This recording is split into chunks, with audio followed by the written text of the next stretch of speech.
Thank you, Patrick. Next slide, please. Just briefly about budget challenges. Property taxes account for about $56 million of revenue on a $72 million operating budget for our general fund. They are the rest of our income for the town. Our revenue is state aid, departmental revenue, excise tax, investment income, and other transfers that we make. Property taxes for our existing buildings and our developed land, they're the most reliable source of funding that we have for funding the town's operations. New growth, which is new buildings and renovation and development, that also increases property taxes each year, but it's not necessarily predictable over the long term. If you look below on the slide there, over a 20-year period, our average cost increases exceeded revenues. So our fixed costs, such as health insurance, assessments, debt, increase at 5% on average. Our municipal department expenses about 3.3% on average, and our school department salaries and expenses about 4.1% on average. And as folks may or may not know, we're limited to the increase in the general property tax levy each year without an override to 2.5% plus new growth for increases. So this new growth, it's what stabilized our budgets over the years, going back to subdivisions in the early 90s, Edgewood Apartments at the J.T. Berry property in the 2000s, and then Martin's Landing condominiums at the J.T. Berry property that's still under construction right now. More recently, our conservative budgeting has allowed the town to generate free cash, which is funding left over from one year to the next, which we've been able to use to fund certain costs the next year's budget. Our ability to present a balanced budget using funds left over from the previous years is coming to an end, and we're forced to decrease the amount of money in departmental budgets and increase the amount of the town's revenue that's being spent. Both of these actions result in reduced money for services in upcoming fiscal years because less will be left over from one year to the next. So I'm going to turn it over to Finance Director Laurianne Galvin to review a slide that's up on the screen here. There's a lot of numbers on there, but she'll try to give you the quick overview of what's being conveyed. Laurianne? If you look at the top of this slide, you'll see the total revenues available to the town and then the fixed costs. So in the 2025 column, you'll see there's $81 million in general fund revenue. The fixed costs are 11 million, so that leaves $70 million that get allocated between the municipal departments and the school department. Roughly the percentage available on the town side is 33%, and on the school side is about 67%. So once we have the municipal allocation, then fixed costs for the town, such as health insurance, is deducted, and then we have some revenue offsets, like transfers from crash fees and things like that, that offset that amount, and then you come to the total revenue available. As you can see, the fixed costs only leave 20 million available for town operating budgets. The requests for level services were 20,269,000, which leaves a deficit of $245,000. And in addition to that, as we try to fit in this particular year 4 additional firefighters, it leaves an overall deficit of $607,000. On the school side, their original allocation of 46 million less their fixed cost of 8 million leaves only $38 million available, with their level services request of 39 million leaves a deficit of 1.2 million on level services, and with their additional request, a deficit of 1.4 million.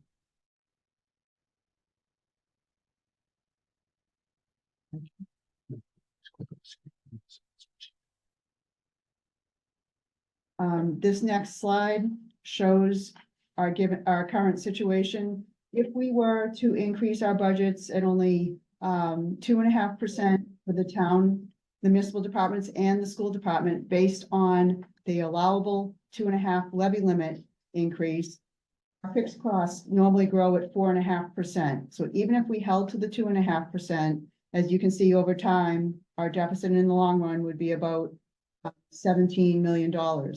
If we put in place an override of a $10 million override over the term, you can see it reduces that deficit by roughly $16 million.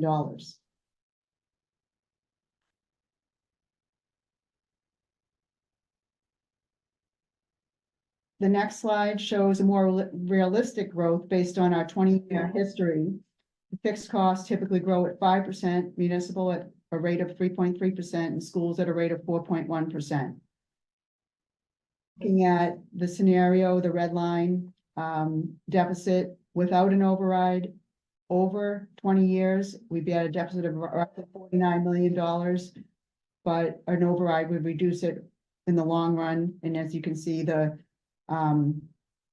revenue lines, the blue line, which is the override, shows that there's available funds over the expense lines, and it reduces the deficit over the long term to about $33 million.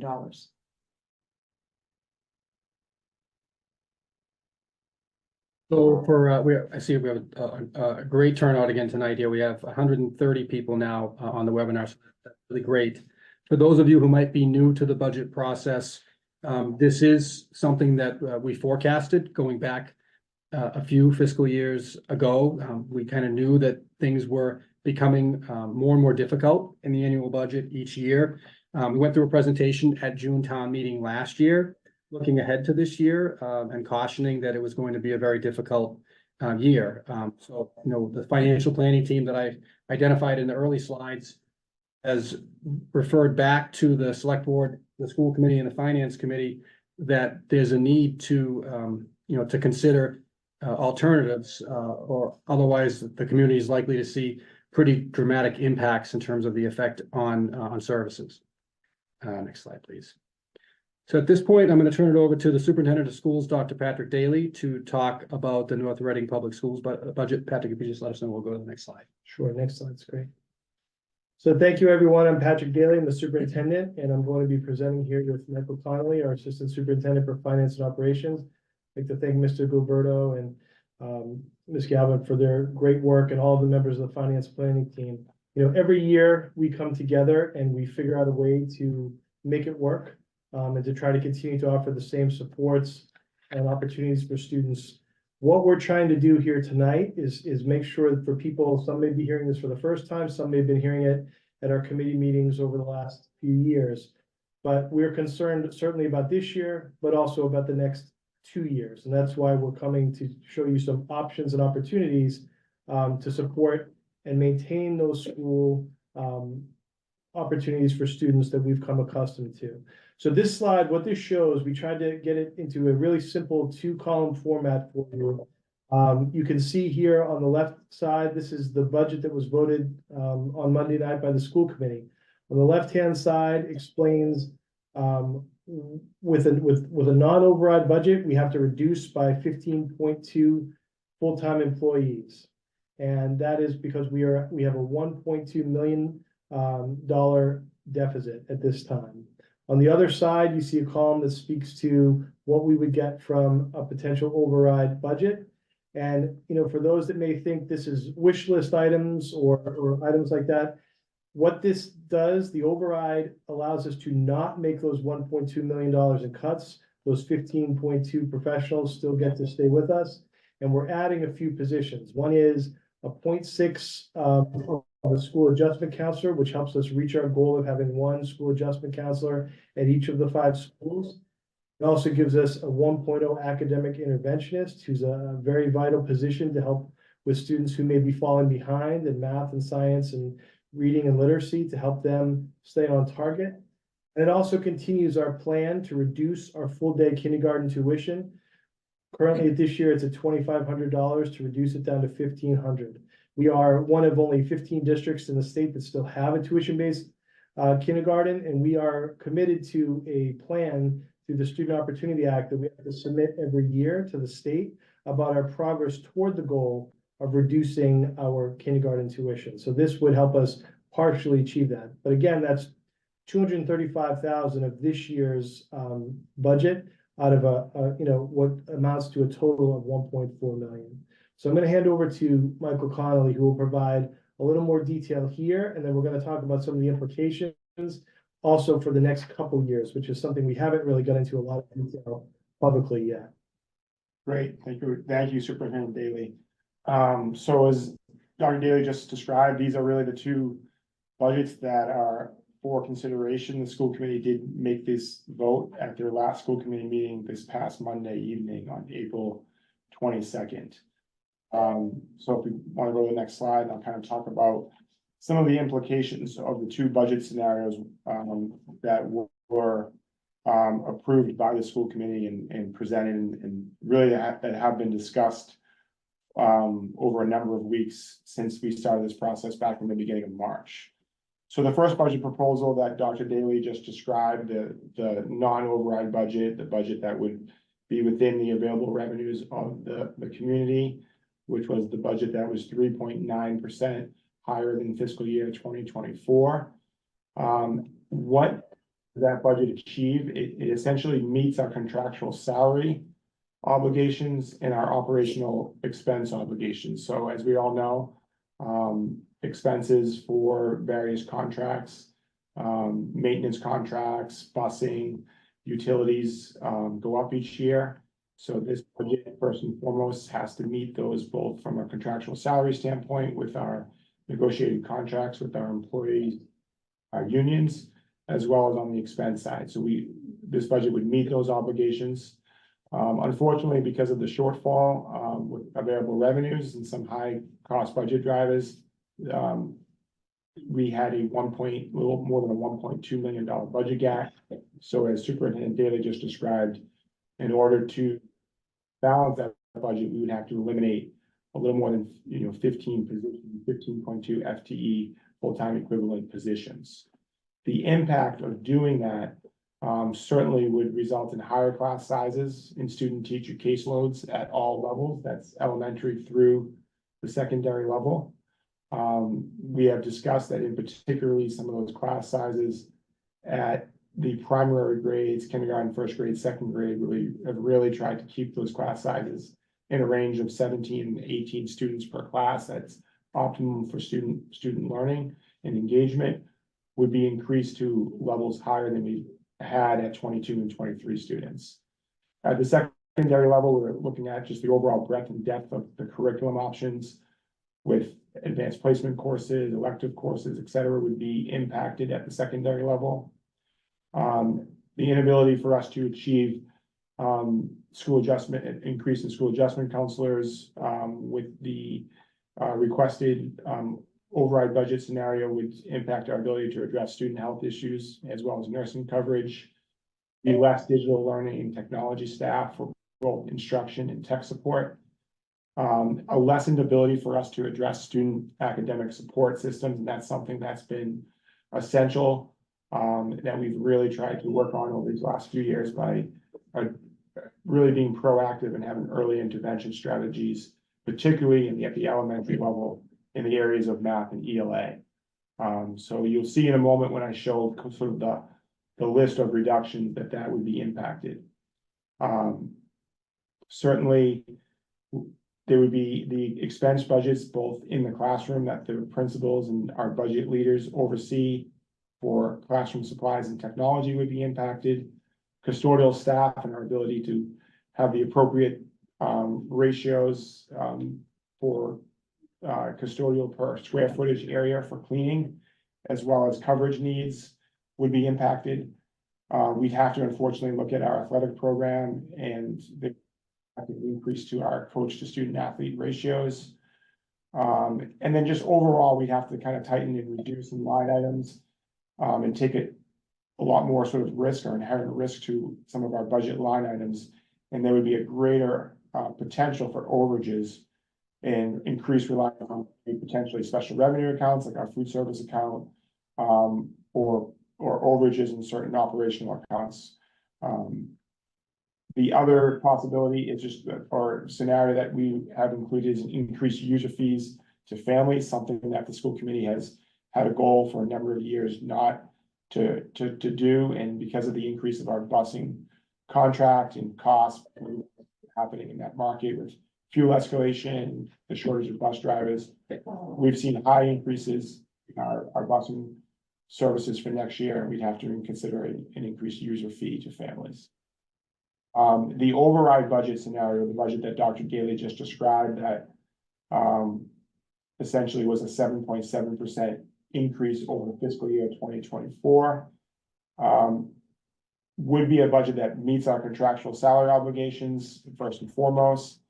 It's important to note that that would include no reduction to those staffing levels, so the elimination of kind of going backwards in terms of what we would refer to as level services, reducing positions would not occur. So we'd be able to maintain those current class size ratios and student teacher caseloads at all levels. We're maintaining our nursing staff, our technology and custodial, and those staffing for coverage needs, et cetera. We're not reducing anything in the athletic area, the performing arts area, the extracurricular area. With what we would really refer to modest increases in terms of a 0.6 school adjustment counselor, and a 1.0 academic interventionist, which is just the modest increases above level services, would really allow us to enhance our ability to address our mental health concerns, as well as to meet academic support systems for students, particularly at the elementary level in math and ELA. As Dr. Daly mentioned, we would continue with our plan to reduce the full day kindergarten tuition. We would sort of not look to go to free full day kindergarten next year, but we would continue the plan that's been in place for a number of years now, going back to fiscal year 2021, when the fee was at $4,250, and we've been making strides to reduce that tuition free fee to families each year, as it's been a long time initiative in our strategic plan to achieve free full day kindergarten. And as Dr. Daly said, this is something that we're lagging behind other communities in the area. And there is a chance that this could be mandated from the state in the coming year. So we're trying to get ahead of that. And we've been making strides to do this over time in a phased-in approach. So it would continue that plan. Next slide. So this is sort of the list of what would be reduced to achieve what would be a non-override budget for sort of the immediate reductions that we would consider, that we have presented now a number of occasions, and this is what the school committee reviewed at the April 22nd school committee meeting this past Monday evening. These are extremely difficult and challenging decisions that have not been taken lightly by members of certainly the administrative team with Dr. Daly and school principals and budget leaders. Certainly members of the school committee have kind of heard a lot of dialogue and debate and heard from school principals at a number of meetings at what the impacts of these reductions would be. These are never easy decisions. The school department, through its educational leaders with school principals and certainly Dr. Daly, we always approach difficult conversations, and when we're looking at reducing services and potentially reducing staff, of what would have the least harmful impact on students. And that's always the highest of priorities here in North Reading. And it's certainly the case that all of these are going to certainly have an impact, but we're looking at an approach to what would be least harmful. But as you can see, and that's what we described on the previous slides, this sort of shows you how we reconcile and get to the numbers, how the math works. But we are looking at higher class sizes, higher loads than what we've experienced, less ability, student health issues, mental health issues, technology, support of student devices, staff devices, technology instruction opportunities across all levels, lessened ability to address the ability to maintain and be proactive to our cleaning needs at each school, impact in the athletic area, which we know how important those experiences are for our students here in North Reading, less overall support at the paraprofessional level in the kindergarten program, where we really want to provide that layer of support for students, lessened expense budgets. Those are expenses directly impacting classroom supplies, materials, and technology. As I said earlier, just lessened ability to have appropriate funding levels potentially for areas like special education, contractual services and transportation needs. Increased reliance on some special revenue accounts. This particular line item reflected in the second to last column would increase our ability to move expenses that were once operational budget to the school for food service account, for indirect costs for cleaning and utility services that we're really eligible and able to do by law, but again, it just puts a higher risk on the budget. And then we'd have to look at increased user fees to families, decisions that we never look at easily or lightly. But because of those increased costs in that program and the program that above and beyond what we're required to do. So we're required to transport students in grades kindergarten through grade 6 that live greater than 2 miles. We obviously, that's a service to the community, that safe service for students to get to school. We think is the school bus transportation. We're transporting about 60% of students every single day that attend our schools at all levels. And because of those increased costs, contractually, just within the market of that program, we'd have to consider increased user fees as well to close this budget gap. Great. Next slide.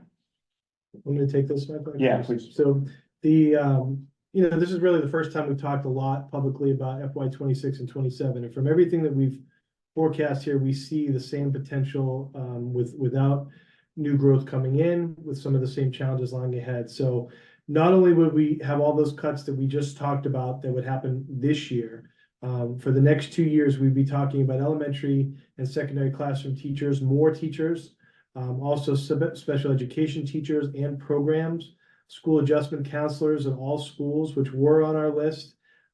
We took them off for this year, but they certainly would be on the list again for the future. Obviously, administrative coordinator positions across the district. And we're also now talking about possibilities of programs. And again, these are things we're seeing in many other districts. We're trying to be proactive here and try to get out ahead of this and not be in this situation where we're talking about world language, computer science, tech engineering, art, band, chorus, digital learning, our extracurriculars, athletics, performing arts. A lot of districts have had to go to only busing students who are required to be bused and not being able to provide busing and transportation services. So having to reduce that or limit ridership availability, and further reductions to custodial facilities. So these are among the possible areas we need to be looking. Again, this year, 15 FTE.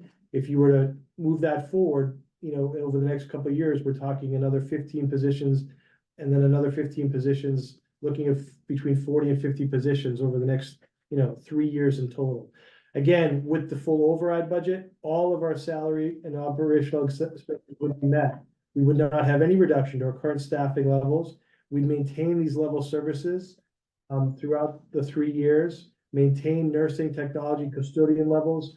We wouldn't be reducing athletic positions. We'd enhance the ability for district to address mental health and maintain and enhance the ability for the district to address student needs, academic supports, enhancing our curriculum leadership model and with administrative support, and continue to reach that goal of our full day kindergarten tuition.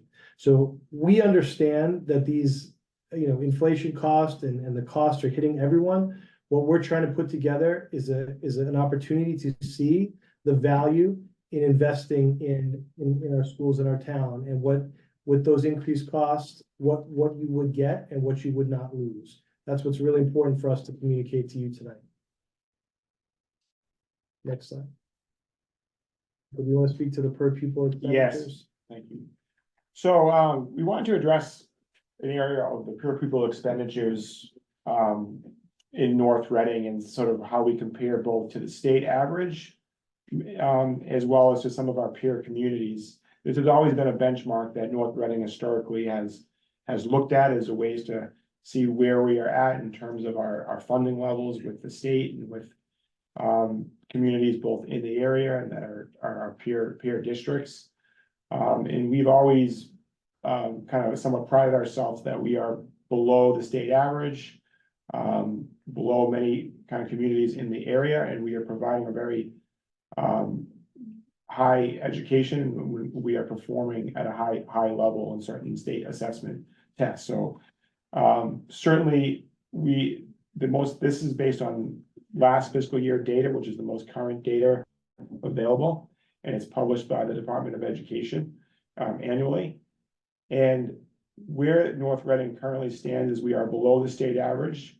And I just want to note as well, this is all funds. So the way that the state now calculates it is they look at not only funds being spent by the local appropriation, improve the operation general fund budget, but they're also looking at all funds that you're spending on education. So this also includes grant funding, special revenue accounts that we use to spend on education.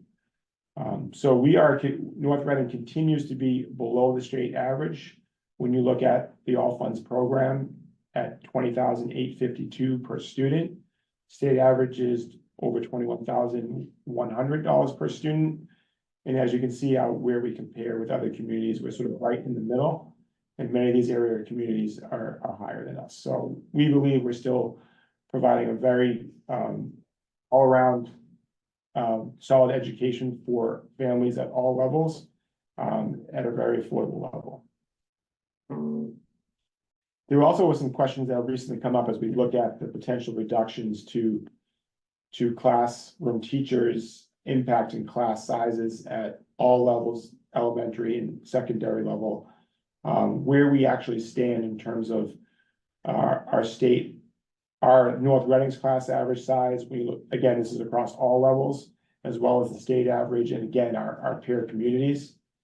And North Reading is higher than the state average at 18.3. This is on the most recent data published, which is based on last school year's data.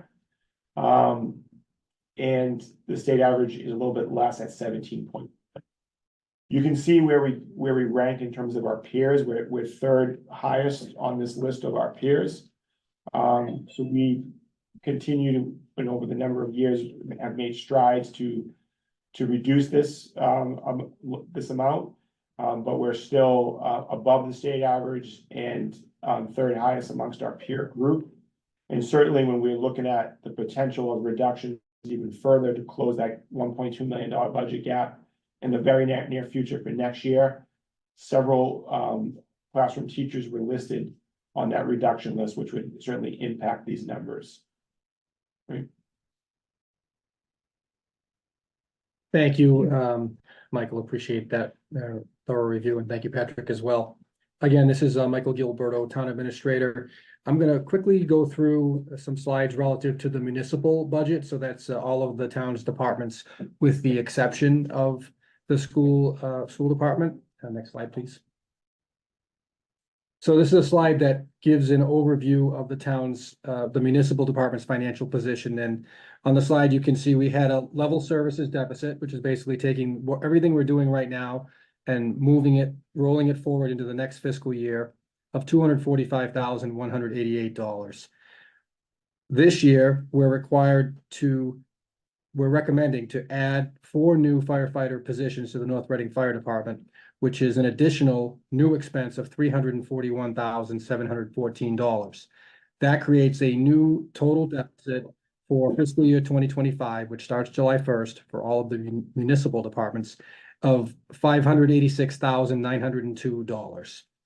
So we went through and have presented to the select board on a couple of occasions some different scenarios to try to balance the budget should there not be an override, and should we be required to move forward with the budget within the current limits of Proposition 2.5.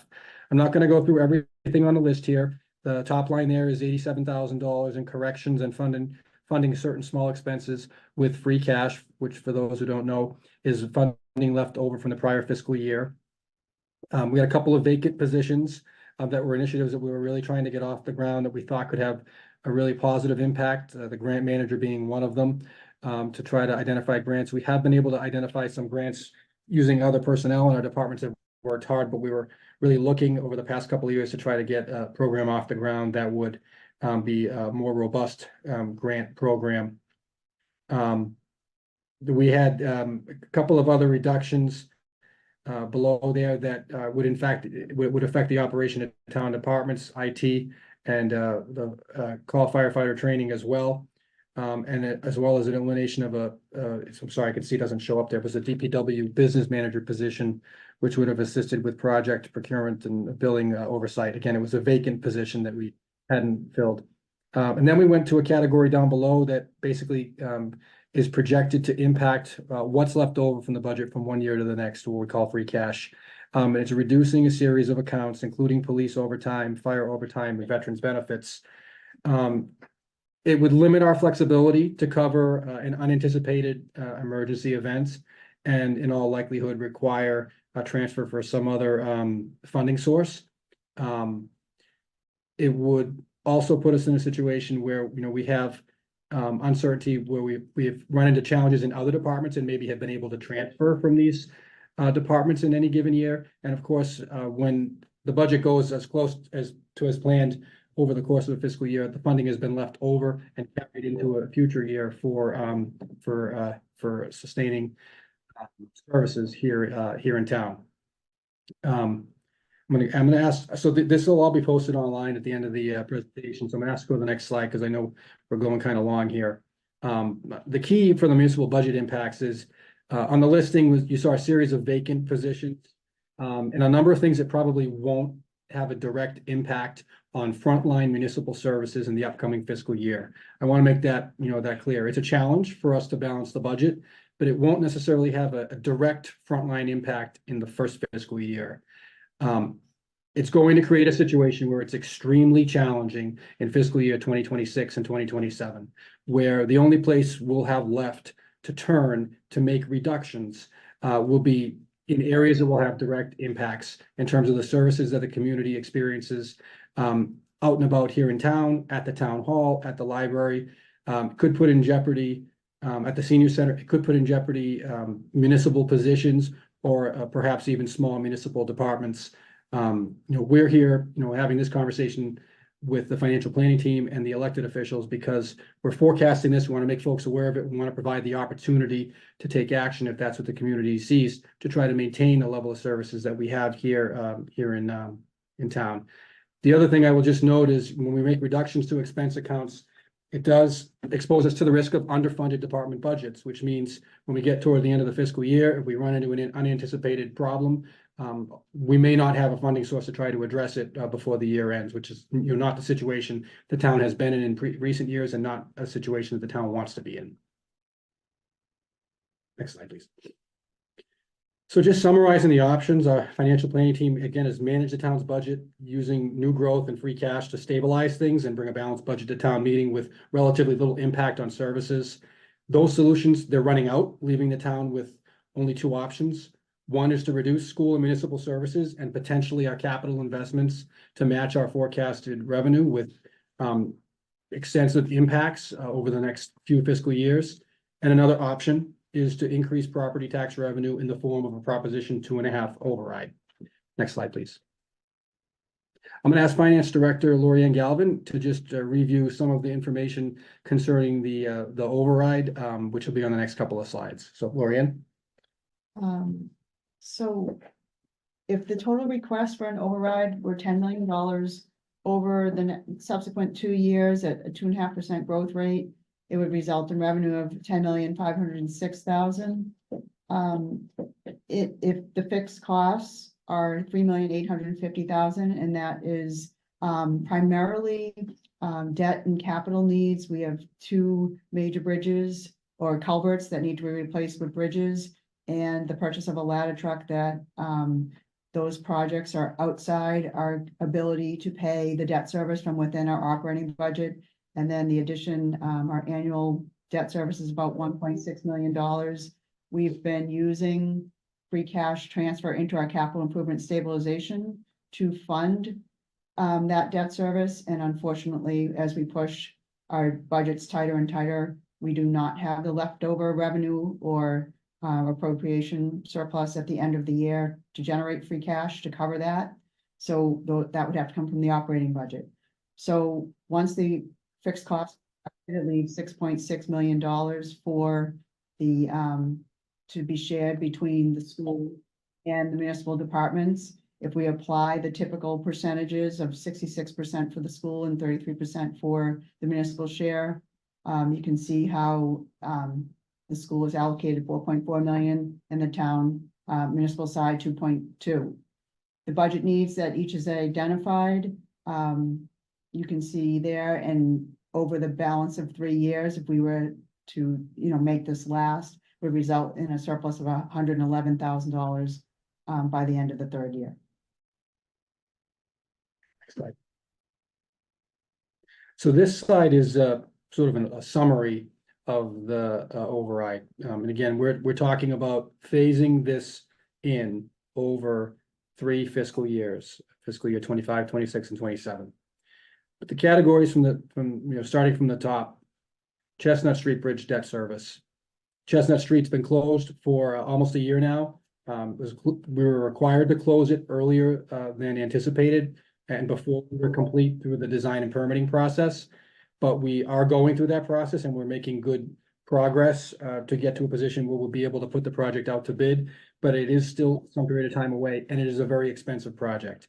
So the debt service, which means the cost of repaying a bond to pay for the project, is $348,500 per year over the life of the borrowing.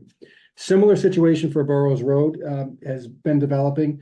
It's not quite in as difficult and a challenging condition as Chestnut Street is, but it is going to need to be replaced. It was our hope we'd be able to do so with the in-kind take the type of culvert that is there and replace it with the similar culvert situation. Feedback we've gotten from the state is that we may not be able to do so for a variety of reasons. So we are bracing ourselves for the possibility that it needs to be a larger reconstruction project. Our ladder truck in the fire department is due to be replaced. It's one of the largest and most expensive vehicles that we buy. And so we've carried here the debt service or repaying a bond to borrow which we would need to do to make that purchase at $153,000. $1.4 million of this $10 million total is to maintain current municipal budget and budget services. So keep the current municipal budget about where it is and maintain the service level where it's at right now. That's without adding any new positions with regard to the budget. It's maintaining what we have right now and maintaining the level of service. Similar situation for the public schools, just under $3.4 million of this override maintains the current school budget and services. And that bottom, the line with the underline on it, $2.6 million is intended to help us cover those recurring fixed costs that Laurianne mentioned earlier that we've been over the past few years funding partially with free cash. That's a total of $8.2 million to maintain existing services and to maintain a sound financial position for the town. At the bottom, you see $400,000 of this request is for potential future capital needs, which we fully anticipate will be out there. We have a lengthy list. I believe it's $50 million worth of capital projects when I last reviewed it. Roughly $1.2 million on potentially new municipal initiatives that have been requested by departments but have been unable to be funded over the years. And $744,000 would go toward new North Reading's public school initiatives that have been identified in their strategic planning but have been unable to be funded. So of the 10 million, 8.2 million maintains our current services and current financial position. The remainder available for future capital needs and potential new municipal and school initiatives that we may seek to fund and have been requested over the past few years or may be requested in future fiscal years. Next slide, please. I'm going to ask Laurianne just to review a little bit of the detail here in terms of the breakdown over the 3-year period. She's sort of put it into a table that shows the total and then spells it out over the multiple years. So Laurianne. So this slide gives you an idea of how we would spread the override out over 3 years. A big element, as you can see, are the fixed costs. We would try to phase, especially the $1.6 million of our current debt service in over 2 years. So we're not overburdening the budget. And then the debt for the bridges and the ladder truck and the extra capital will likely hit in 2026 and 2027 when those projects are well underway. Additionally, each year we have a fairly large snow and ice deficit We've been funding it from free cash, but it is an item that should be within the operating budget, so we would phase that back in 2026. And then the other two items are $350,000 that we try to put it into the capital improvement stabilization fund so we can fund capital projects in the future. That would be phased back into the budget in 2027. And we also have annual retirements for both the municipal and school departments that occur. These are contractual obligations for career end buyouts that, again, because it's an annual amount, it should be funded within the operating budget as opposed to free cash. So we would try to phase that back into the budget in 2027. And again, the reason we have to bring these back into the budget is as we push our expenditure levels closer to our revenue estimates and budgets get tighter, the free cash is not generated to fund these. Then the next line is, again, the school level services. Over the next 3 years, this portion that cannot be supported within the tax rate every year. Yes, the levy does increase by 2.5% plus new growth, but this is the portion that is over that amount. And then the school has strategic plan needs that they would like to phase in, and they have outlined that for the next years, and then the employee benefits that go along with those positions. Likewise, on the town side, there are level services increases that, again, cannot be funded within the 2.5 levy increase. We would be restoring those items that what we consider generating free cash, within the budget. That gives us a little bit of flexibility when we have emergency needs within the municipal departments. New initiatives, again, to phase in over the next 3 years, certain positions. Department have been requesting certain help over the last several years. We've continually had to say we cannot fund it, and some of them are really necessary. And then along the last line, you would see the employee benefits that go along with those. So we roughly tried to phase it in so when the override hits, the amount each year on the tax bill will be a relatively close amount, so it's not overburdening in any one year.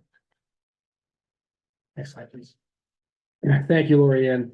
So just to provide a little bit of information, when we talk about the tax impact, we generally talk about it in the context of the average single-family home here in North Reading, which is valued at $811,899. On average, that home would see a $250 annual tax increase per year without an override.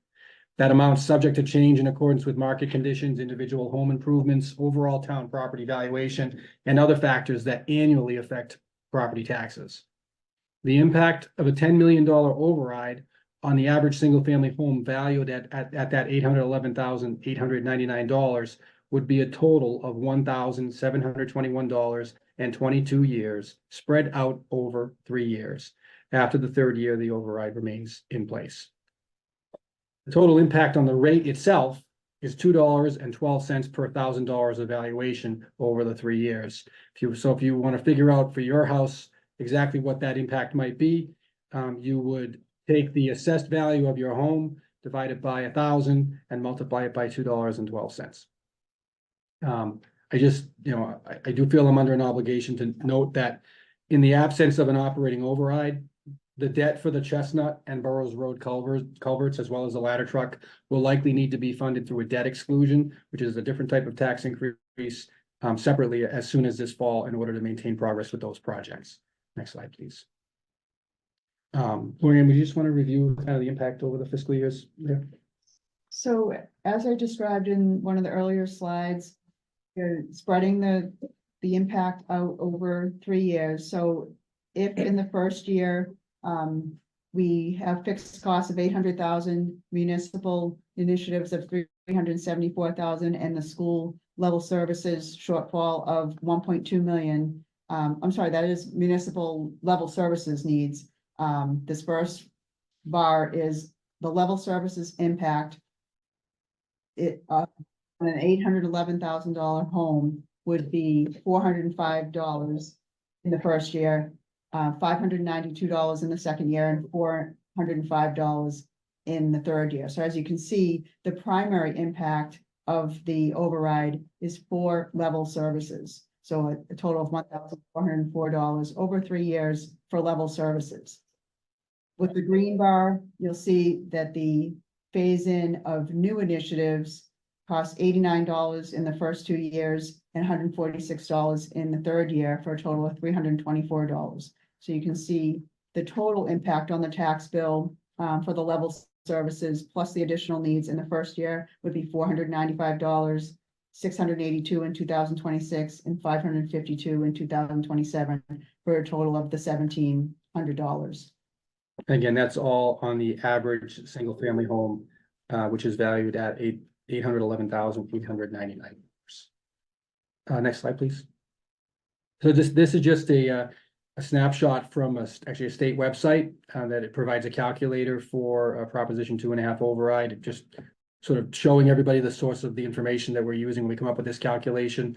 Everything we do financially as a town, we have to report to the state, and it's tracked by the state and ends up fed into a statewide database, most of which is public information available on the state website. But we utilize this as a calculator to try to come up with some projections that we're reviewing in terms of the impact for property owners here tonight. Next slide, please. I do feel it's important to note that we recognize that there are other pending considerations, including a fire station reconstruction project that in all likelihood would need to be a separate Proposition 2.5 debt exclusion. It won't be at this June town meeting, but it would be at a soon upcoming town meeting. It's estimated to cost between $20 and $25, which between $220 and $280 for the average single family homeowner for a 30-year period to repay the bond for it. There has been quite a bit of conversation about sewer or wastewater utility here in town. The project is would need to be funded in the upfront portion by a debt exclusion as well, which if the town were to elect to go in the direction of this project, it would be $1,000 roughly for the average single family home. Could be offset by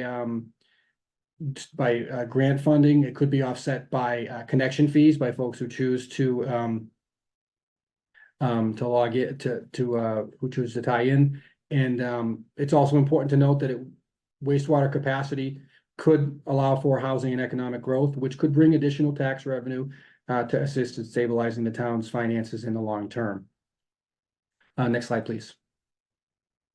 Again, other future considerations, there have been discussions ongoing and work ongoing through our facilities master plan committee, the school committee, the select board, and others relative to an intergenerational community center for construction, a town hall renovation or reconstruction project, modular classroom replacement at the Hood School, a West Side fire station.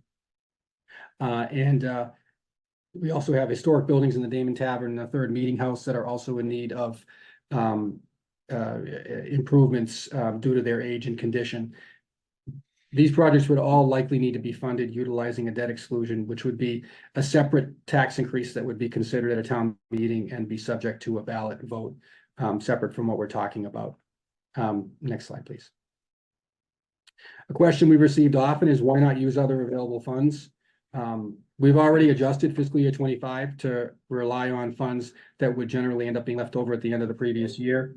We do have approximately $15 million from the sale of a portion of the former J.T. Berry property. The funds are restricted. They can only be used for capital improvements and for debt service. Given the extent of the potential major construction projects that were on the prior slide, which total $52 million, the funds may be necessary to stabilize the impact on taxpayers. We do have multiple stabilization funds that have specific purposes, including for capital improvements and for certain school department costs. Using some or all of those funds to the extent it's even allowed only delays the problem and does not resolve it. Next slide, please. So that's the end of the presentation. I think we're just about a little under an hour. As we indicated, we will be happy to entertain questions and answer them to the extent that we can. A number of folks have already submitted questions in through the chat, so I'm going to try to take them in the order that they were received. There was a question about the 4 new firefighter positions and why they're needed. The North Reading Fire Department is structured off of an on-duty crew of 5 members. One of them is a dispatcher, so persons tied to the station to dispatch and take 911 calls. 4 firefighters serving the entire town go out in apparatus in response to calls.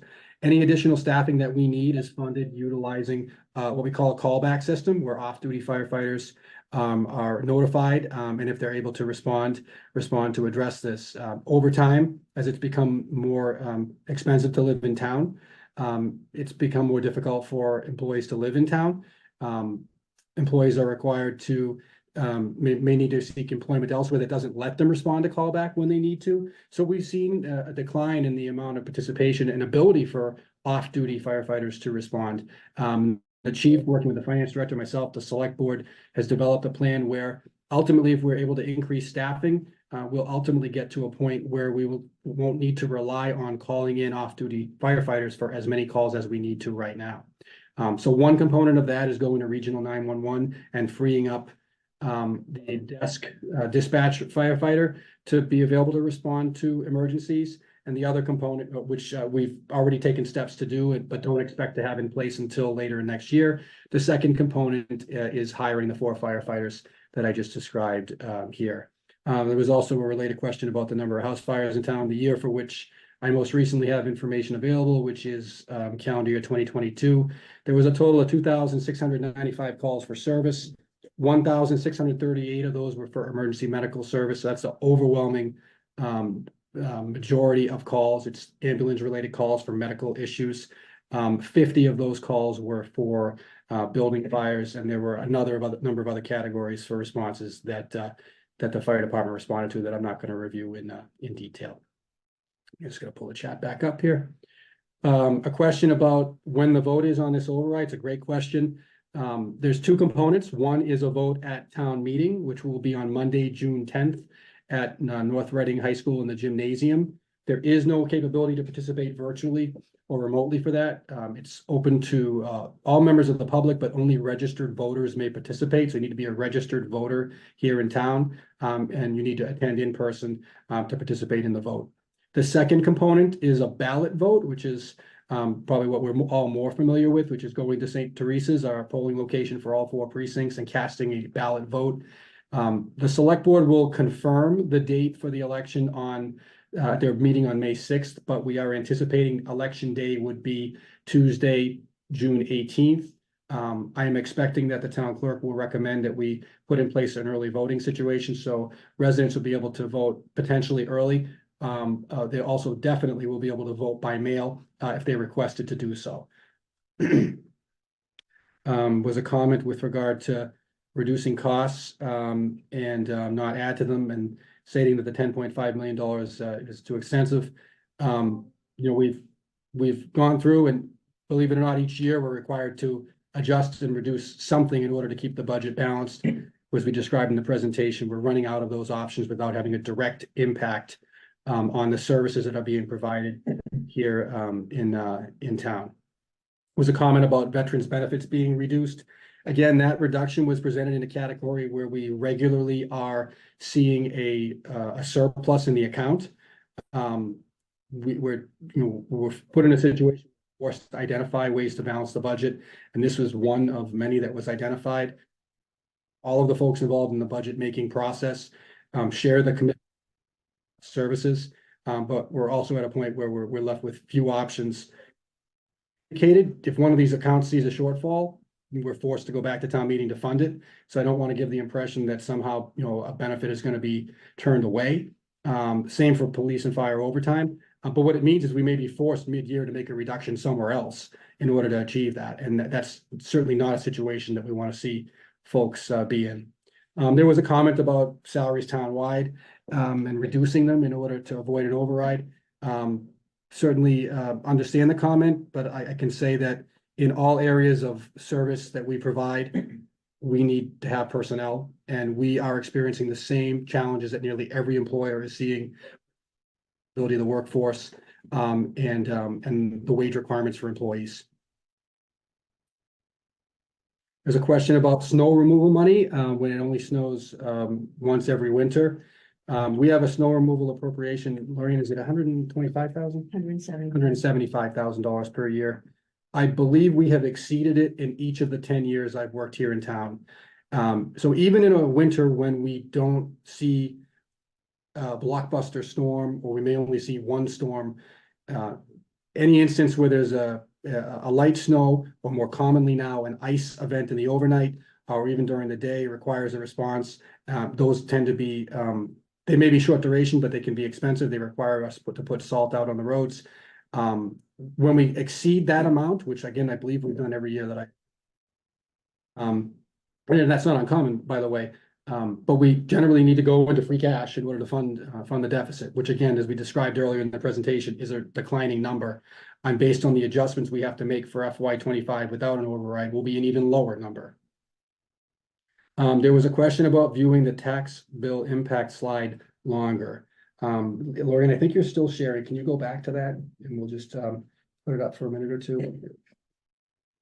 And again, this is a slide that is showing the tax bill impact for the average single-family home valued at $811,899. $1,700 we're talking about over 3 years. $1,400 of it is to maintain current municipal and school services, as well as the town's current financial position. $324 of it is for potential additional services in the school or municipal government. I'll keep going through while we leave that up. This is maybe for the schools. Regarding education plans, there was a deficit in a proposed budget with additional staffing considered. So I'll just read that again.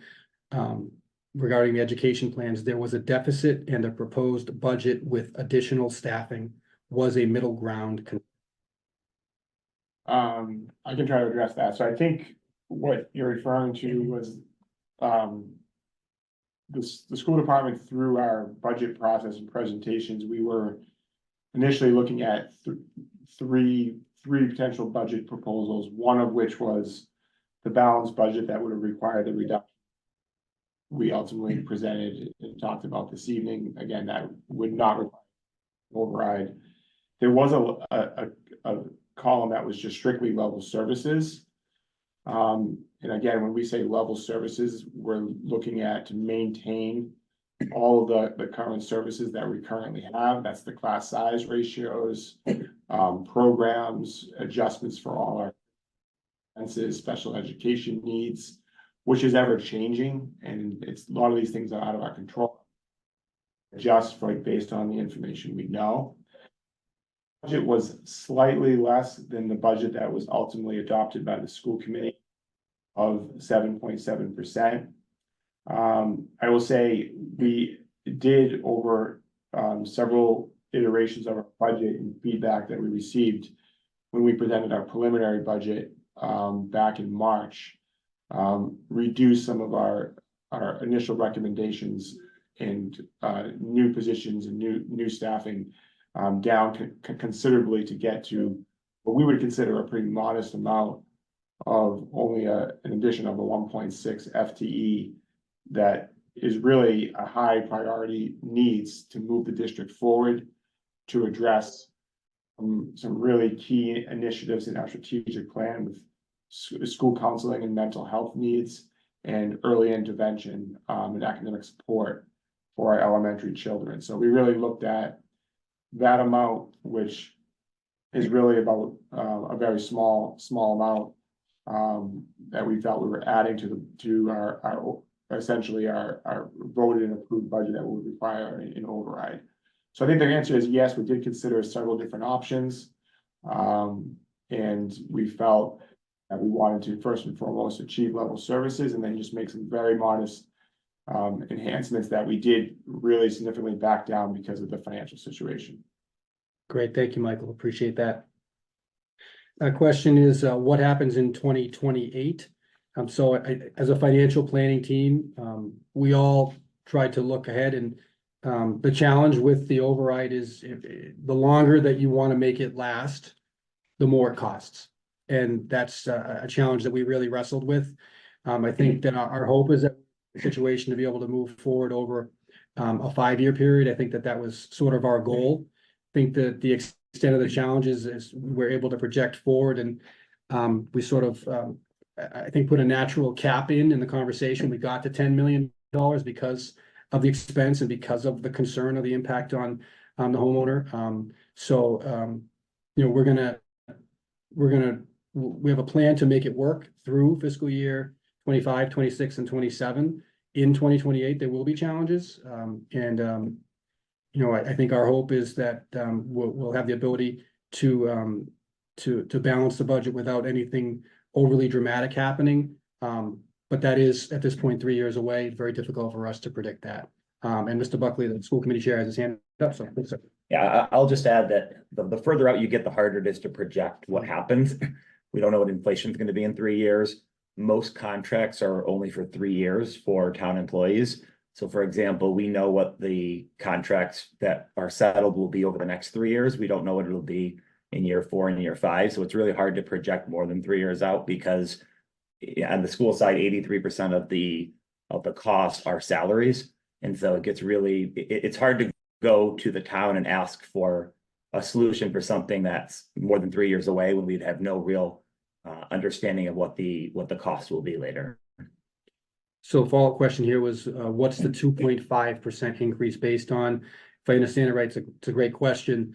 Under state law, we are unable to increase the tax levy more than 2.5% without a ballot vote for what they call an override of the town. The only thing above and beyond that 2.5% is the new growth that I identified, which is basically new construction or development that comes in as additional revenue and becomes part of the tax base, you know, perpetually. But to do anything above that 2.5% to a ballot vote of the town, is it the full value of the 3-year increase?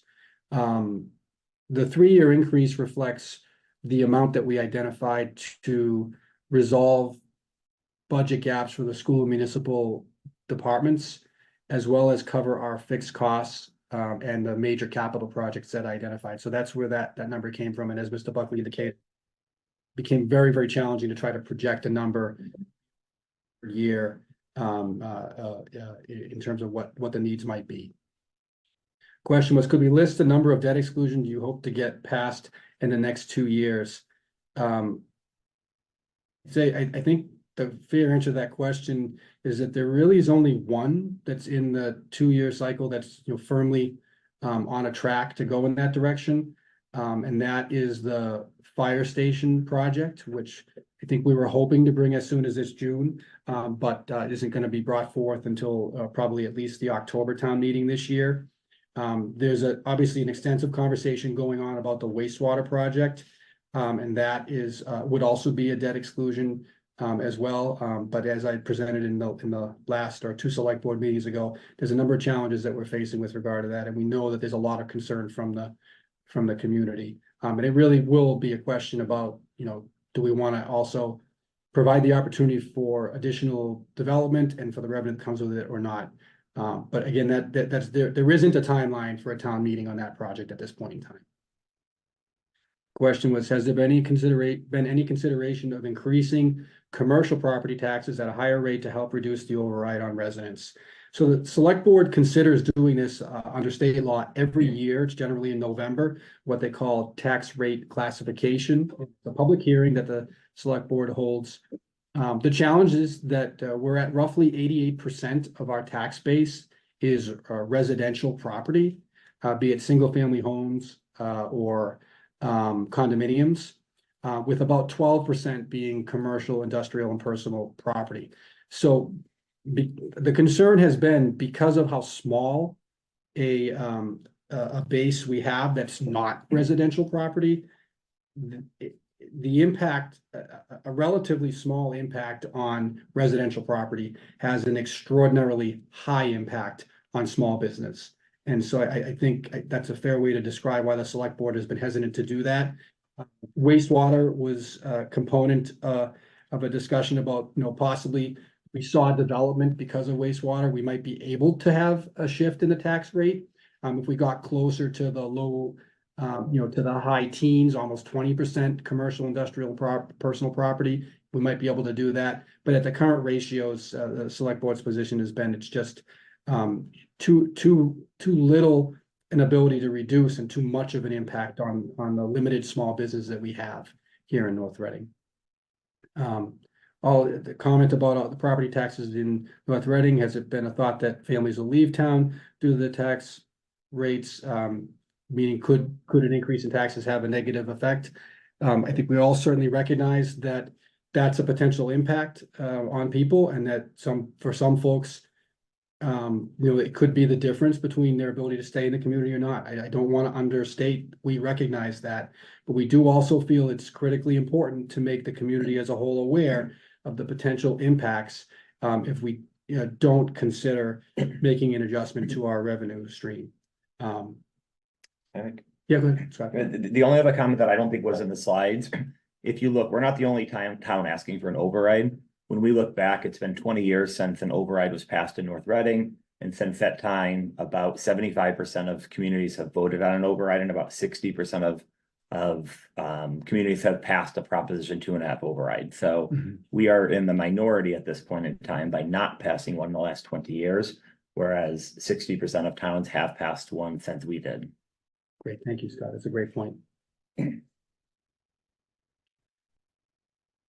Another question, number of overrides we hope to receive in the next 2 years. So we're only talking about one operating override for a 3-year period. The question was about debt exclusions. I think I just answered it.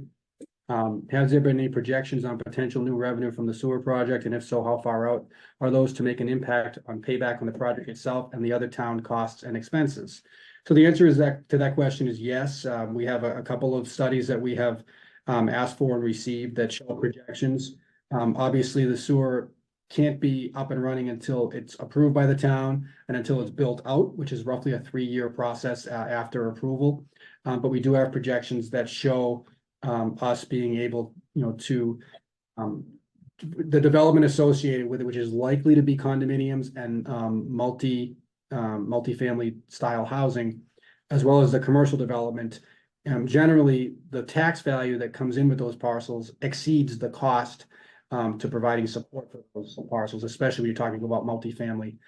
So that, certainly is a favorable development opportunity. One thing that we recognize makes it challenging is, in order for the project to get off the proverbial ground or underground, is that it requires a debt exclusion. So there is an upfront cost that the community needs to bear in order to make that project proceed. The likelihood that potential 26 and 27 reductions in special education teachers and programs could result in compliance issues and an increase in outplacements. So again, what is the likelihood that potential 26 or 27 reductions in special education teachers and programs could result in compliance issues and an increase in outplacements? Sure. Yeah. Yeah, Dr. I Daly? think we run the risk with any of our program reductions of possibly causing some of those concerns. Similar, we talked about, even reducing our nurse for next year can lead to some compliance issues as well. So all of these things have implications. Similar, I think, on the town side to the firefighters, right? If you don't have them and you reduce, it can increase costs later with overtime or other places. So all of these are not great solutions at all, but they're the reality of what we might have to do in order to balance the budget. The only thing that I would add to that is, well, 2 things. Number one, there are services that will have to be provided to students, and they will always be provided. There'll have to be cuts in different areas to make sure that we provide what is necessary to be provided. But the challenge with some of the services that will be cut, even in year 1, these are supports that are aimed at trying to address challenges with learning early on. And the concern is, if you do that, you start to see more problems in the future. And so by reducing some things that might not seem as important in year 1, you start to see more problems in years 2, 3, 4, 5, 6 that end up being even more expensive to address later on. That's great. Thank you, Scott. And thank you, Dr. Daly. There's a question. Thank you for the presentation. Seems it would help the budget a lot if we could find additional sources of revenue in addition to a potential override. Promoting North Reading as a place to set up a business should be a priority.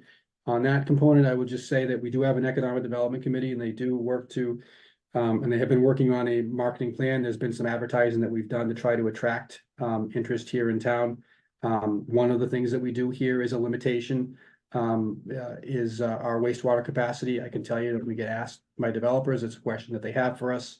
I don't say that to convince the town one way or other on that project, but we repeatedly have been told that it's a significant component for additional growth. Furthermore, while it might hurt, we may need to reduce some costs. Could the town consider an override and reduce some municipal and school district costs? I guess that certainly is a possibility, but what we need the community to know is those reductions in costs will have an impact. In the schools, it's an impact this upcoming school year. For municipal government, it's a potential impact this upcoming municipal fiscal year. And it's definitely an impact in the fiscal year following. Could you list the dollars you hope to receive in the next 2 years for wastewater? As I indicated earlier, it's at least a 3-year build out. And only then do you start to see revenue coming in. Question on the taxes. Do the businesses here in town pay double taxes as per other businesses in neighboring towns or cities? I'm told the businesses in North Reading do not. So that's correct. Again, that's tax classification. We have a single tax rate for all property owners, residential, commercial, industrial, and personal. Again, because of the limited size of our commercial and industrial base, the select board has opted not to establish a dual tax rate. Does the town invest the other $15 million that you had mentioned, have limitations on spending to generate some money to support the budget? So the answer is yes. We've been generating a significant amount of interest due to the higher than normal interest rates over the past couple of years. What that interest does is create funding that is left over during the course of the fiscal year because it's exceeded our projections, becomes free cash, and we've been using it to try to stabilize the budget in the following year. And the reason we're bringing this to light now and have been talking about it for the past couple of fiscal years is because we see that avenue is running out. All about cutting staff townwide like other municipalities do. There would not have to be an override. As I indicated, staffing reductions are in fact going to be the impact without an override in the schools for the upcoming fiscal year. We already are talking about positions that we had hoped to fill, but now will not fill on the municipal government and in the following fiscal year, which again begins July 1st, 2025. So a little over a year from now, we would be seeing reductions. Maybe just go back to the cuts on the schools, the slide for the cuts, just in case someone joined late. Sure. But we're talking about 15.2 positions. I would go a couple slides ahead. The one with the right on it. Yeah. These are the cuts that would go into place effective July 1st of this year. So it's quite a significant amount of cuts. People that would lose their positions, students that would lose a lot of very important services. Great, thank you, Dr. Daly. Question is, can we shop around for services that are increasing in cost? So we are required under public bidding laws for many contracts to go with actually the lowest bid. But outside of that, we always have our eyes open for opportunities to save money for the taxpayer in order to preserve services when we can. Some of the things that we do that are regional, for example, our trash disposal. We are part of a regional compact that has allowed us to get a stable rate to dispose of our trash. I'm not talking about picking it up, but I'm talking about where it actually goes to be disposed of, for example. And we've reviewed that every couple of years. When we look at services that we contract out in terms of major services, that's probably the biggest one. The schools, when they're talking about contracted services, meaning outplacements, those are, I'll let them speak to, but they're generally tailored situation. We're talking about a specific student with specific needs and needs to go to a specific place. So there is an ability to do it in some areas. There's really not much of an ability to do it in others. There's also a limited field of contractors that can provide the services that the town needs as well. An example that I'm just going to give is for snow removal. We talked about that budget. We do utilize contractors, anywhere between 25 and 40 contractors. And virtually each year in the past 5 years, in order to maintain the appropriate fleet of vehicles under contract to make sure that the streets are cleared to the extent that the town expects and wants them to be cleared, we've had to increase those rates. So, it is a challenge, no doubt about it. Did you have something you wanted to add? Yeah, I'll just say that we think outside the box creatively with multiple districts. We share costs on transportation. We share there are some positions we share among multiple districts in order to cost share. And we apply for grants, and we're always looking for ways to try to reduce and reconcile any gaps that are out there. Great, thank you. And the only other comments I would make is, like, for example, food service. We went out for bid this year and only one company put in a bid. Mhm. And you know, busing, we typically get 1 to maybe 3. And what we've tried to do the last time we negotiated a bus contract, we did a 3-year contract, but we also built in option years in case we needed them. We're currently we're using the next option year for next year, the first option year for next year, which is lower than the current market price. But when these contracts end is when you see a big jump sometimes. Mhm. And the problem is over the next few years, that's when we're seeing some of these, you know, somewhat favorable contracts end. Thank you, appreciate that, Scott. With all the upcoming projects and expenses, will the tax rate permanently increase versus implementing overrides? Will these increases discourage businesses from operating in North Reading? We recognize that, you know, in addition to the impact on residential households, it could have an impact on businesses and their decisions, whether to locate here or not. Again, many of the businesses here in town rely on those same services that our residents rely on, and so they do share in the cost. In terms of a permanent increase, the override we're talking about this evening is what I would call a permanent increase. The listing of projects that I went through that totaled to $52 million, those are, you know, if any one of those were funded as a debt exclusion, they would be funded and be assessed to taxpayers only for the life of the borrowing for the project. The challenge is for many of those projects, they're long-term borrowing. They could be 15, 20, 25 or more years. Again, you know, to be clear, I don't want folks to come away from this thinking that the town's going to or have to vote yes on that entire listing of other projects. I'm only bringing them up for awareness so folks know that that they're out there as things that are being looked at to one extent or another. Question, I think, for the schools: where's all the special education programming you keep speaking about at the middle school? Again, where's all the special education programming you keep speaking about at the middle school? Where is it? Well, I think the question might be because they said cuts at the middle school and high school of classroom teachers and special education. So maybe you can talk about what those positions would be. Okay.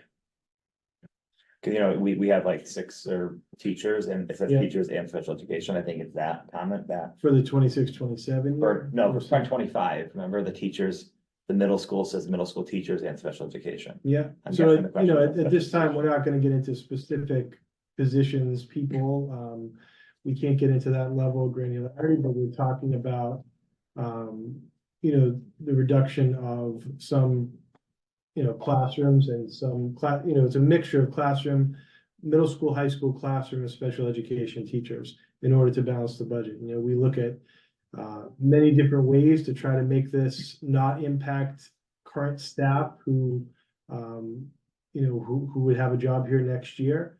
But unfortunately, these cuts here certainly will impact individuals. And I think overall what it's saying is that the way in which the service will be provided will be a little bit different.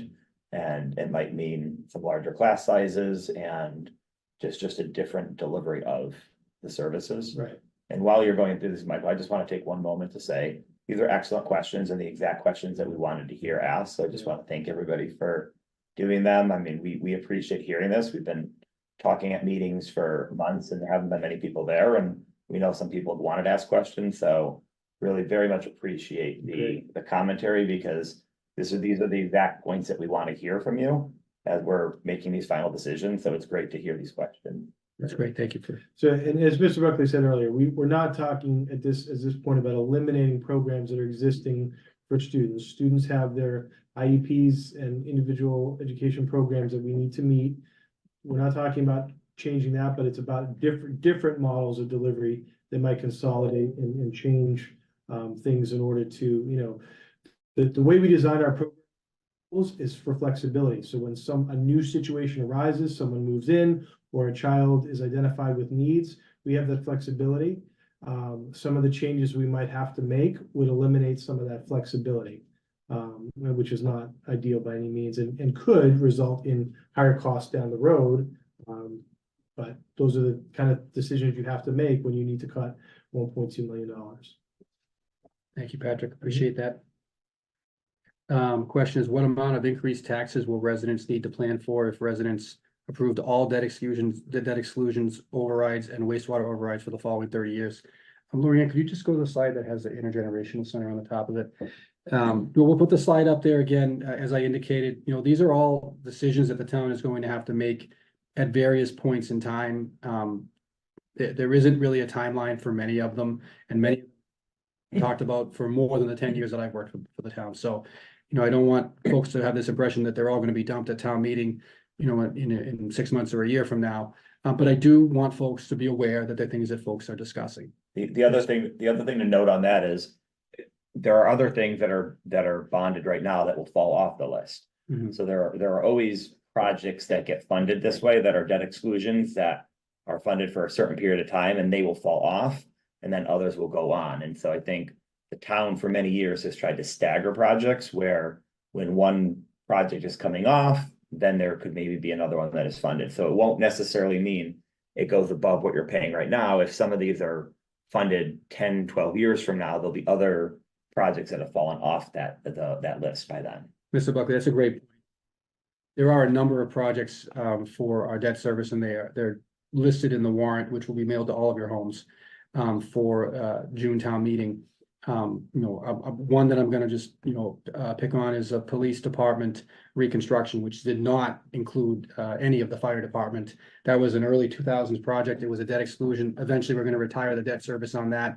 And while you may not see it directly because of the dollar amount, it may not be significant enough to offset that $250 increase that the average taxpayer sees.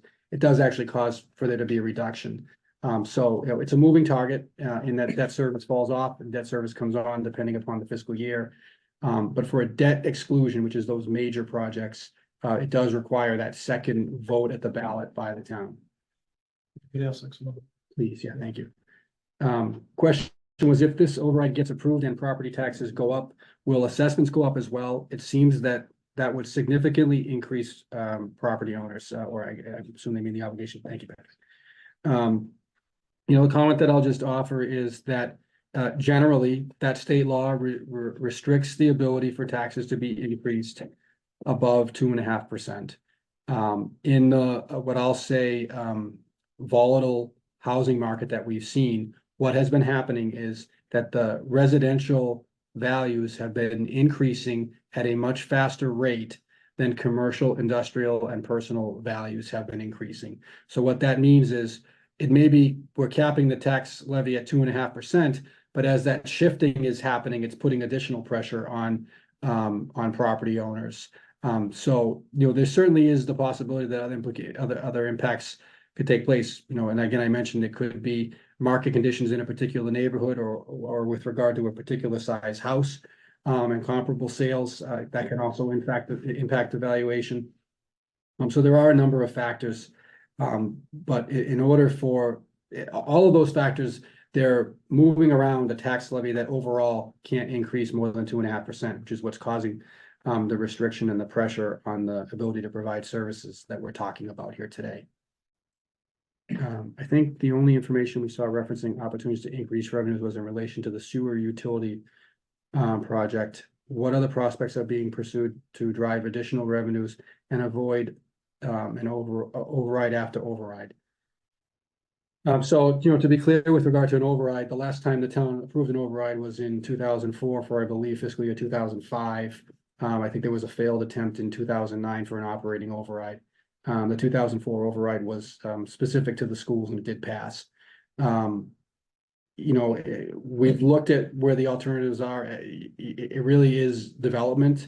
And in fact, commercial development or multifamily development that drives the most cost beneficial revenue stream. And we have other areas where we can raise funding in the form of fees or taking services that may be covered by taxes, but now could be covered by a fee. And the one I'm going to point to is solid waste or trash collection. For the longest time, that was something that was paid for out of the tax levy. And when things became really challenging, it was moved to be a fee. And I know it's not a fee that many households enjoy paying. But that was a method that was utilized to try to balance the budget. Talking about fees again, the school department went through a number of scenarios where they have user fees in place now to try to help stabilize the finances in the school department, and they have been using them over a number of years. We do have a permit fee structure. We do need to try to keep, we try to keep that relatively competitive with areas because it's an impact on homeowners as well. But the single largest revenue source is property tax revenue. As I said, 56 out of $72 million.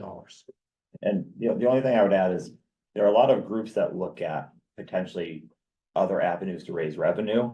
And many of these are volunteer positions. And if you look in the paper, you'll see a lot of these committees are looking for volunteers, and there just aren't enough people doing it. And so, a lot of these groups that are tasked with coming up with ideas and trying to make these changes need people to volunteer so that they can start thinking of new ideas. And so just a plug to try to fill some of these roles so that, if you have ideas or you want to be involved and you want to not have override after override, a lot of it takes work of, community members volunteering to try to help steer it.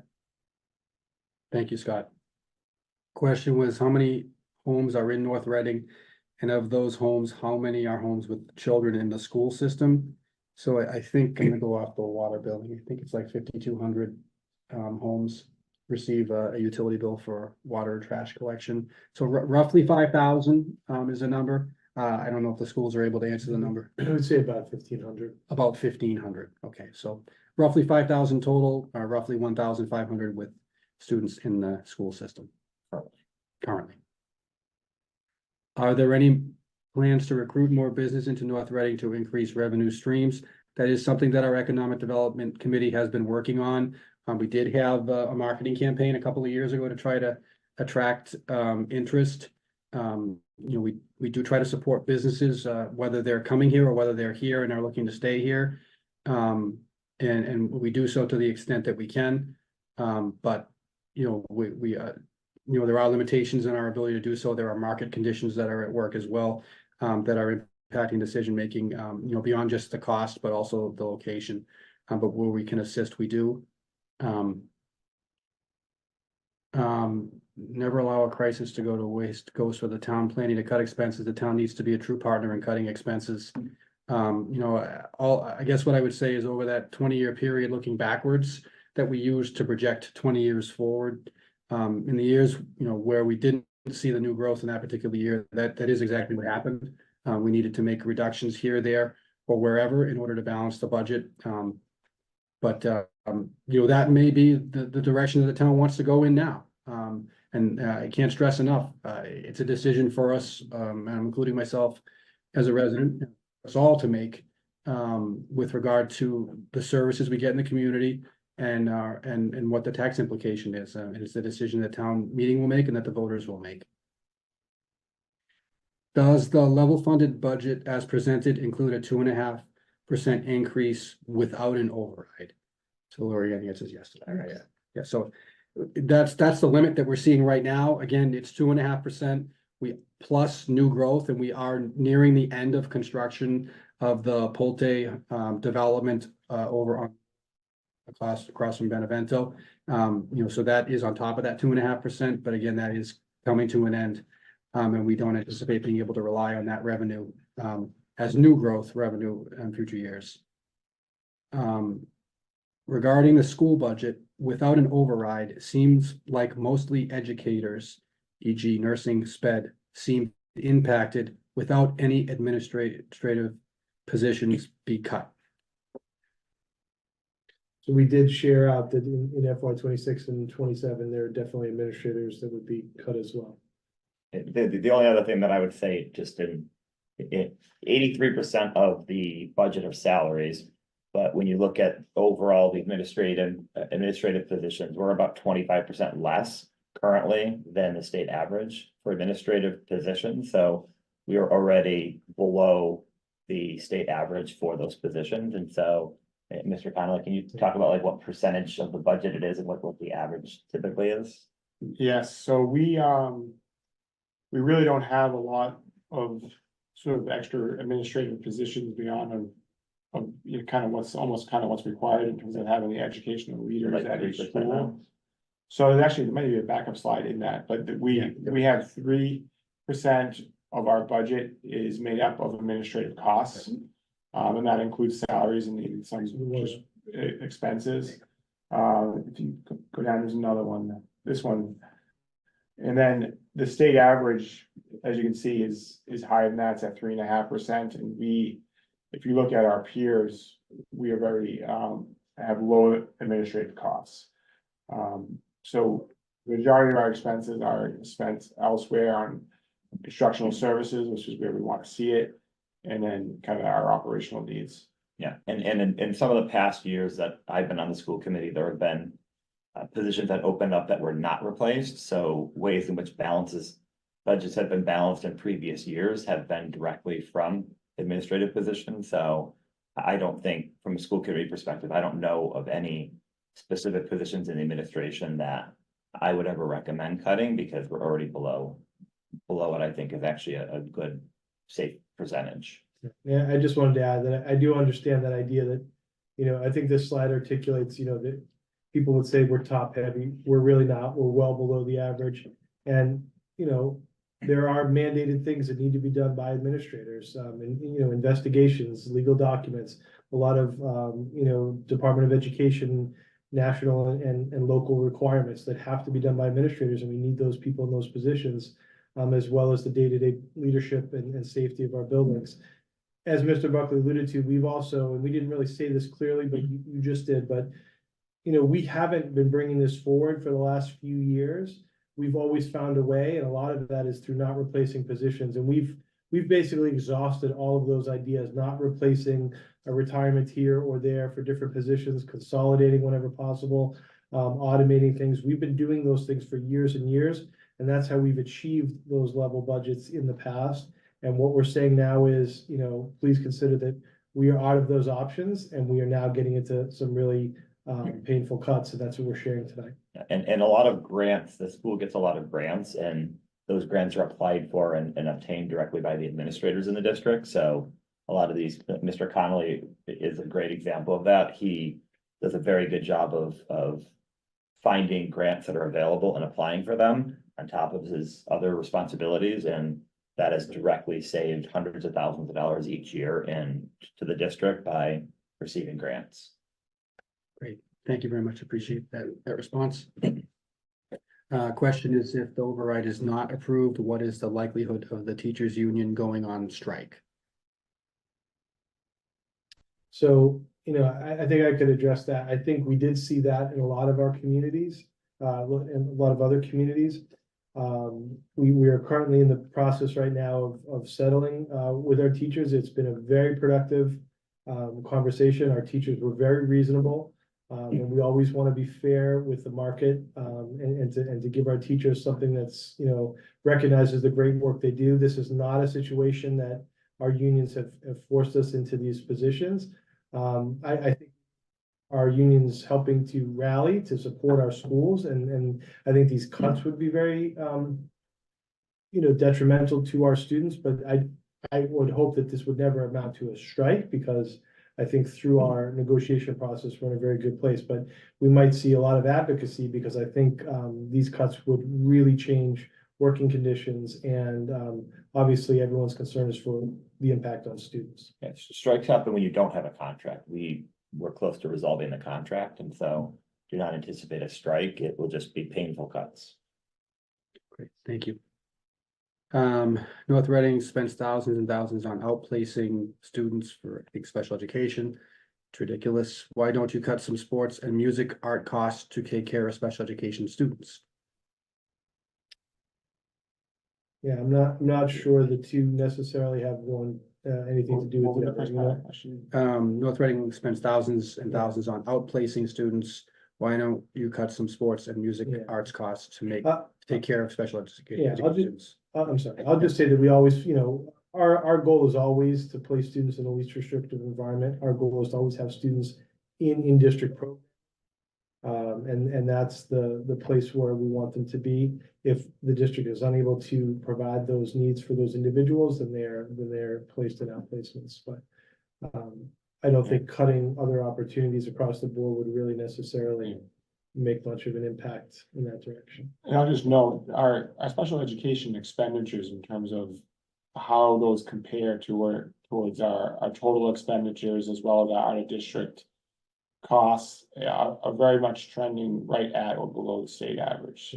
So we don't have sort of extraordinary, costs. We work very hard, as Dr. Daly said, to design and continue to look at customized programming to meet all the students' needs when appropriate in district, and we're always looking to do that. Sometimes it's not possible, and the students get educated outside the district, but in terms of trends of our costs, we're pretty much right at the state average in every area. Great, thank you. Has the town made full disclosures on the number of years that each override debt exclusion will continue for the lifetime or until debts or notes have been repaid? So as we, indicated before, this override proposed to be phased in over 3 years is a permanent override. There is a provision in state law for an action. It's pretty rare to see it take place. The more common situation is a debt exclusion. Again, we have identified other projects that could be funded under a debt exclusion, proposed as $10 million over 3 years, which would be a permanent moving forward increase. There are capital projects that are in there, and the debt service for those projects will at some point end, talking specifically about the bridges and about the ladder truck for the fire department. But we fully anticipate that by the time that debt is retired at 15, 20, or 25 years, we'll have other needs that will be in place that will likely be capital in nature that would need to be funded as well, and that we would have that capacity there. Sort of goes to the issue that Mr. Buckley brought up earlier, where the debt service number is changing each year as projects come on and are borrowed for, and older projects come off and the debt is retired. And just to be very clear that you would not fund recurring operating budgets from a debt exclusion. You need to fund operating expenses that have an increase that you can anticipate going forward. Otherwise, you would set up a financial cliff at the end of that, where you would be paying for salaries that you suddenly don't have the money for anymore. I want to take an opportunity just to say that, we're having, great conversation here this evening. We have had great discussion over the course of the budget process with the elected officials. There are really 2 third parties that are involved that we need to be mindful of. One is the state, which is sort of the overseer and to whom we have to report virtually everything financial on an annual basis that goes on in the town. The second is our credit rating agencies. So they determine, how likely we are to be able to repay what we borrow. And borrow is what we need to do for many of the capital projects that we do every year because of the cost associated with them. They are looking for stability in the prognosis. And in fact, we had a call with them yesterday for an assessment of our financial situation. And, the feedback that we got informally was that, that we had a stable outlook. That's a word that they continually have used over the years. We're here, trying to identify challenges and bring to the taxpayer, who is the custodian of the community, and who in fact is, paying that $56 million. That's coming from all of us as residents. We're trying to, make folks aware that, that the things that we've been doing to try to stabilize the budget, we're at the point where that financial instability is kicking in, and the impact is gonna, could potentially be cuts in services. And I'm just starting to run low on battery power. I don't know if I could get me plugged in. My chart there.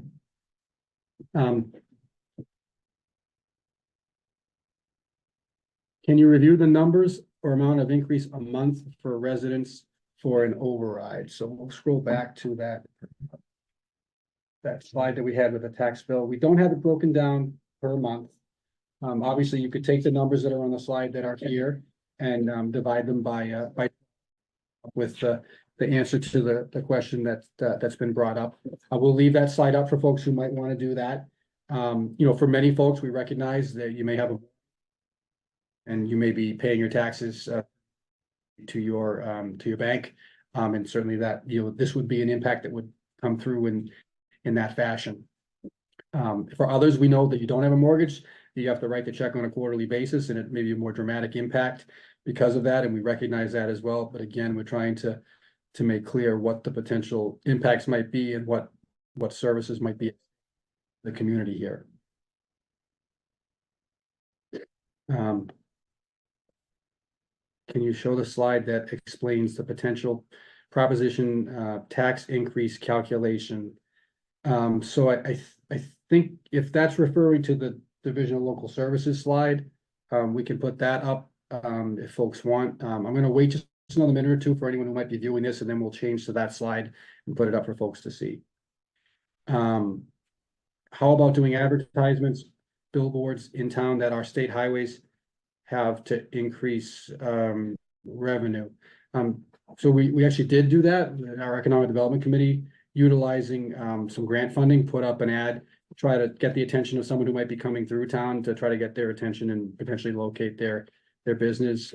Tough to tell exactly what the impact was, and it was done at a time when things were very, very much in flux as restrictions associated with the pandemic were coming to an end. But we have done that. Has the town considered morning and afternoon classes for the schools?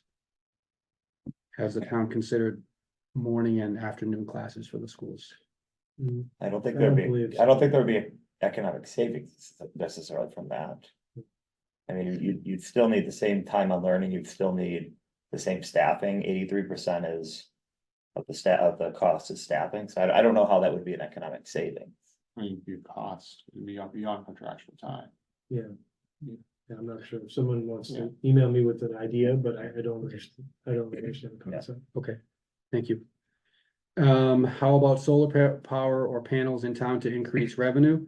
We can tell you that we have had some conversations with some firms. That there are certainly limitations. If you want to have them on the ground, you have to have available land. In a lot of cases, a lot of the open space that we do have is restricted as parkland or conservation land.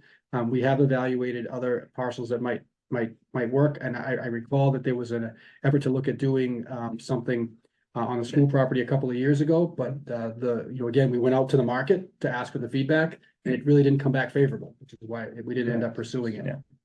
I was on that. Yeah.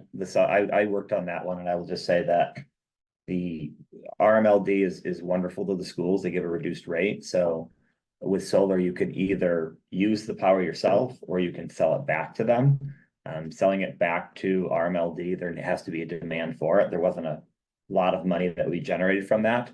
And the reality is we get such a reduced rate here that paying for the cost of putting the solar panels on really just doesn't make sense. It doesn't make sense. The only way that would make sense was if there was a demand for it to be sold back. And so we looked at that, and each of the last 3 years, I think we've had on a school committee goal to look at that, and so we investigate every year. Yeah. We We continue to look at it. There's been 2 proposals that have been seriously considered in the last 5 years. And as Mr. Buckley had said, there's some of the incentives, state incentives and so forth have kind of gone away or dried up. And because we are receiving very favorable rates being in a municipal light plant district, it hasn't necessarily been advantageous or would have resulted in either operational savings or a lot of revenue in sort of a real estate lease situation. But it doesn't mean we're not continuing to look at it. I actually have a meeting arranged next week with RMLD to continue to see what solar options could be out there, because it remains a goal of the committee to pursue all avenues to bring in additional revenue and offset operational expenses. And we're always looking for new ideas. We are exploring a lot of these ideas, but I believe, even the numbers we're talking about there in the tens of thousands. Yes, 10, 15, Nowhere close to 20,000. reconciling 1.25, but we'll take anything we can get, and that's what we always do. But that was a good question. But alternatively, we did look at LED lights. We did a big project a couple of years ago, which has saved a lot of money for the district, and so that was another cost saving method that we looked at that was much more advantageous and saved quite a bit of money. Correct. Great, thank you. Question, what would be the best things from the future considerations to drive in business that can bring in tax revenue? I think the question might be referring to the list of projects that we put on there, and if it's referring to, maybe project again, I know that, the project is something that many folks are considering. I don't want to sit here and represent anybody that, a wastewater project is a solution to problems today, or even in the near future. And it's very much a longer term solution for the town, looking beyond the 3-year period that we're looking at here. I do feel I need to say that, the wastewater decision for the community, and in the form that it's in right now, at least, it really is also a consideration about the community as a whole and the character of the community and what folks want to see here in the community. And so, I think everyone is trying to allow for that conversation to take place. And even if the current pending wastewater project, which is one of a handful that have come up in probably 50 years' time, going back in the history of the town, whether it goes forward or whether it, the information is valuable, but it's another solution that we look at in either scenario, it certainly is an option that continues to be out there. Regarding middle school, updating the school website info on staffing, specific programs and supports in place at each school would certainly be helpful. So that's great feedback. Thank you. I think folks have heard that. Can we get a list of volunteer opportunities? So our big push for volunteers is generally in the fall for annual appointments that begin in January. However, the select board very recently reviewed a list of vacancies that we will be putting out very soon. So I'd ask folks to keep an eye on the town website for those vacancies. And certainly you can apply on an activity form, and then your application gets reviewed and forwarded to the appropriate liaison for the committee. Is it true that new growth condos produce more revenue than single family homes and commercial entities? I think what we found is, I shouldn't say I think what we found. The information we've been provided is that condominiums and multifamily units tend to bring greater revenue than expense associated with those new units. Per square foot, is that also a factor? It could be square foot, but generally per unit, if we look at what they tend to bring in, generally, the study we've seen and the information we've seen, they tend to bring in more revenue than single family homes. And the reason being that in the case of single family homes, often you may have a family, you may have multiple students in the schools, and there's obviously a cost associated with those single family homes. Commercial entities, and by the way, that's a balance that's sort of factored on the size of the unit. The single family homes here in town are making up a significant chunk of the value. So I don't want to understate that. Commercial entities, we tend to find that that's the largest bang for the buck, so to speak, tends to have the lowest overall cost impact for the town as a whole when commercial development happens. But again, there's limited land area that can happen. I think there's limited land area where residents happen. And when it does come in, we do try to support it. How does the town's current tax levy compare to those towns you are benchmarking against? It ranges. We really are in a unique spot. I think if you look at some of the larger towns like in Andover or Reading, you're going to see larger numbers in terms of tax implication, particularly for Andover. Linfield, you may see something around where we're at. Middleton, I think you're going to see something that might be around where we're at as well. So we really have unique border communities. And it's a great question, and I would urge anyone who wants to look, the State Department of Revenue, their Division of Local Services gives you the ability to do a comparison amongst communities. So I'd encourage folks to do that, and we'll certainly do some more exploration of that as well. It's a great question. How about hiring professional fundraisers to increase town revenue? Again, I think some of our committees have looked at a lot of different options. Professional fundraisers, I think I'm not sure that how far we could get with that. The grant writers are in the. Yeah, so that's a great question. Professional fundraising, I guess I didn't take the question that way, but that's a great, thank you, Dr. Daly. Yeah, we're looking for grants. We have departments, nearly every department has looked at or tried to seek a grant. We were looking to sort of ratchet that whole approach up into a consolidated grant program to maybe look in areas where our department heads couldn't normally look or may not be able to prepare an application. So it is something that we continue to look at, and we do continue to bring in grant funding. Morning and afternoon classes mean smaller class sizes. Yeah, but the problem with that though is like you need teachers in the room still, and so that would be doubling the number of teachers, so I don't think it would be cost savings. Yeah, and then the students have to, there's a regulation on how many hours they have to be in class and how many days. So if you ran them in 2 sessions. I don't think there would be a cost saving. I'm not sure what you say. Okay, folks, it's been an hour of questions and we appear to be at the last question here, so I'm gonna suggest it may be time to conclude. We have about 60 people who are still on the call. Thank you so much for those of you who have stayed through the end.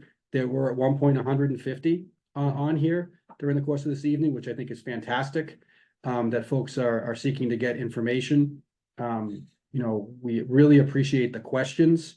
We really appreciate, the genuine attempts to help try to find solutions. Know that we have been similarly trying to find solutions, but there aren't unfortunately great options that will address, the extent of the financial need that we're in right now. I'm going to ask for folks in the room if they want to say any concluding comments. Dr. Yeah. Daly? I'll just extend that. I really appreciate the high level of questions, and the audience tonight. We haven't had a lot of people turning out for some of our meetings. I'm very impressed with the audience and with the questions. I'm available if there's any questions that people have. You can send an email and I'll try to address. We're always open to ideas and we love to understand them. And I think you will address. I've been setting up some communications, but we do have an in-person forum similar to tonight, which is coming up on May 7th, I believe. May 9th. May 9th, I'm sorry. That's right. And then there will be, other informational forums as needed, leading into the town meeting. Now, just to elaborate on that again, the select board on May 6th will approve the warrant, which is the agenda which is on Monday, June 10th. We would urge every resident who's able to attend that town meeting. There will be an information session on Thursday, May 9th here at the North Reading High School.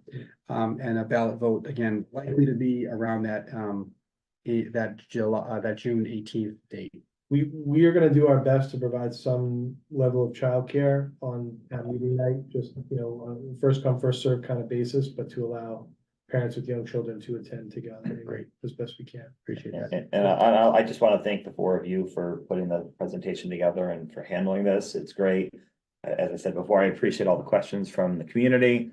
And I think at the end of the day, we're trying to take a lot of emotion out of this and just really show you where we're at and let the town decide sort of what town we want to live in. And I think that's the bottom line. If there are people that want to have further discussions that can't make some of these, I have said to some people before, if you get a group together and you want me to come talk, I will do it. I have a lot of evenings booked right now with things, but I'm happy to meet with people as well and answer questions because we just want to get the information out so that the community can make an informed decision. Great, thank you. That sounds great. Okay, great.